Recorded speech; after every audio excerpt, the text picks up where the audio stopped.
સારી ઓલાદની જો વાસળી જન્મે આ કામ લેવું પડશે. રખડતા જે નંદી હોય જેનું બ્રીડ સારું નથી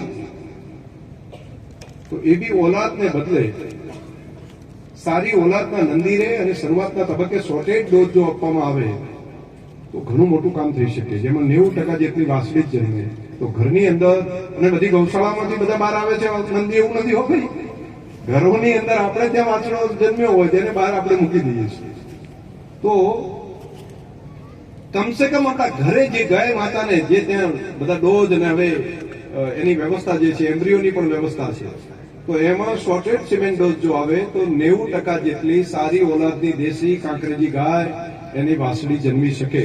અને ગૌ માતાની સંખ્યા પણ વધે